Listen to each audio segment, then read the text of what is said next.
Morning, my accomplices. How's everybody today? As you can see, I didn't add two videos together, of course. Anyways, buckle up, accomplices. I'm driving. Now, you've seen from the last video, if you've seen it, you see all the flooding we got here? So we've had to plague the flood, and if the locusts show up, we're out of here, man. It's getting kind of crazy.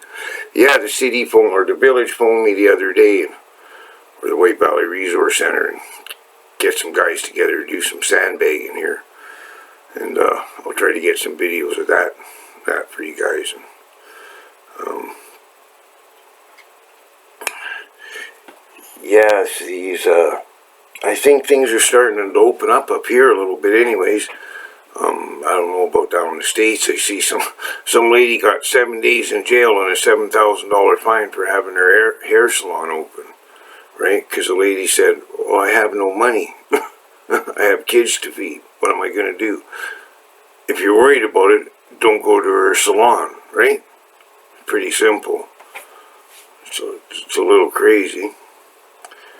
And I seen a video here on, it was in Alberta, I think, Red Deer. Oh no, maybe it was Lethbridge.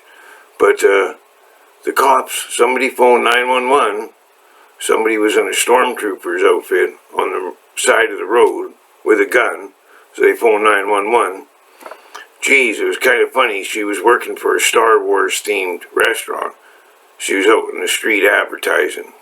The cops all pulled their guns on her, yelling at her to get down on the ground. Well, she couldn't, and I guess in a Star Wars suit you can't even sit down, so she could hardly get down on the ground. Then they arrested her, took her and booked her, whatever, then released her with injuries that she probably got because she couldn't kneel down. Fucking stupid, you know? Anyways, here, hold on, I gotta find, sorry guys, you gotta see my fat gut there. I'm trying to find my book here. I'm not very organized sometimes, guys. Oh, well, screw it. Okay, a cat, everybody.